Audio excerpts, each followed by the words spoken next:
Cette émission vous est présentée en collaboration avec princepoker.com.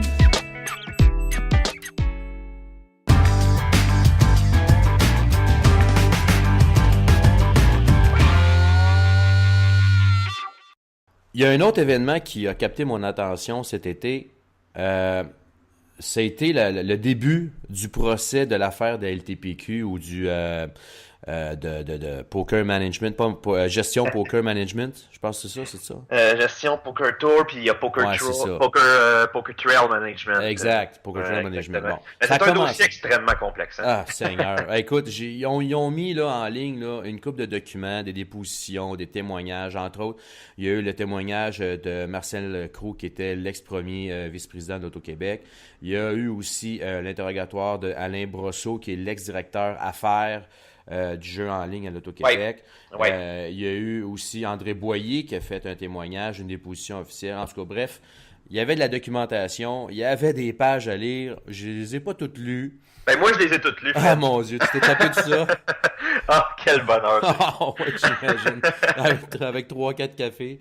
Ouais, minimum, écoute, c'est... En plus, j'ai été convoqué pour le procès, donc je devrais peut-être faire attention à ce que je vais dire sur le dossier. Vas-y en survol. Là. Ah non, ben écoute, de toute façon, il y a pas grand-chose à dire, sinon que présentement, écoutez, on peut récapituler dans la mesure du possible. Vous le savez, Espace Jeu avait une entente avec la LTPQ pour vraiment... une entente. Écoute, est-ce que c'était une commandite ou un partenariat? Tout le procès, c'est ça qui blesse. La LTPQ juge qu'il était en partenariat avec Espace Jeu. Espace Jeu dit non, on voulait juste on voulait les commanditer, on voulait avoir de la visibilité et tout. On verra comment un juge départagera ça, mais tout pour dire que il semble avoir eu un retard de paiement. Ça semble être acquis d'Espace Jeu envers la LTPQ, mais qui était par rapport à la commandite et tout. Mais... Ouais, c'est un jeu de mots là, qui a fait toute la différence, et c'est le fond de la poursuite, c'est ça. Ben, c'est parce que si on se souvient, c'est que il y a eu la vidéo qui s'adressait, là encore c'est un débat, est-ce que ça s'adressait à la population en général ou aux membres de la LTPQ, mais d'André Boyer de sa chambre d'hôtel à Las Vegas. Personnellement, je pense que c'est un mauvais move, là.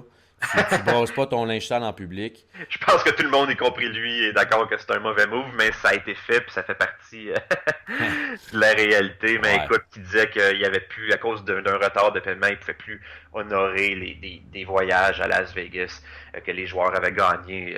Il y a plusieurs joueurs floués qui ont encore un goût très amer dans la bouche. Puis, je peux les comprendre. Tu sais, je veux dire, tu te qualifies pour un tournoi, tu arrives, mettons, à Vegas ou peu importe, au Caesars Palace, t'inscrire, et finalement, le chèque rebondit parce qu'il n'y a pas de fonds. Tu sais, mets-toi dans la place du gars qui a fait tes efforts pour en arriver là. Ben, c'est certain, mais tout ça pour dire que, tu sais, est-ce que les deux ont une incidence l'un et l'autre? Les montants correspondent pas. On parle d'un chèque de quelques dizaines de milliers de dollars qu'on manque à gagner d'un 6 chiffres. Mais c'est juste de faire, parce qu'en bout de ligne, ce sera à un juge de juger tout ça, mais tout ça que suite à ça, il y a eu évidemment la rupture de l'entente entre les deux. Il y a eu une poursuite de l'Auto-Québec envers la LTPQ de 175 000 $ au début, je crois, pour atteinte au nom de l'Auto-Québec. Ouais. Il y a eu la LTPQ, Poker Trail Management, qui poursuit l'Auto-Québec pour des millions. La requête a été déposée d'ailleurs le 16 juillet. En fait, elle était supposée être déposée le 16 juillet, mais la requête en poursuite Bayon contre Auto-Québec a été reportée au 12 novembre de cette année. C'est ça. Là, en gros, il y a des poursuites d'un bord et de l'autre. Ça va tout se régler lors d'un même procès. Et le dernier rebondissement dans le dossier, c'est justement cette requête en poursuite Bayon, Poker Trail Management, qui estime que la poursuite de l'Auto-Québec cherche à les museler.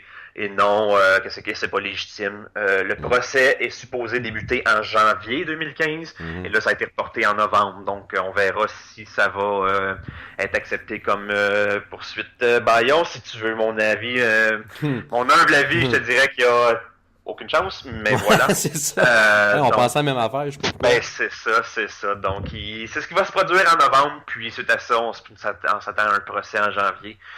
Si ça m'est permis, de par le fait que j'ai pas l'intention d'aller témoigner pour la LTPQ, ben je vais essayer d'y être comme journaliste et de rapporter le tout. Donc on aura l'occasion de s'en reparler, Fred, j'en doute pas. Ouais, c'est ça. La bonne nouvelle là-dedans, c'est que là, on a assez de nananes, on a assez de viande après le nonos pour en parler pendant un méchant bout. Donc ça fait bien mon affaire.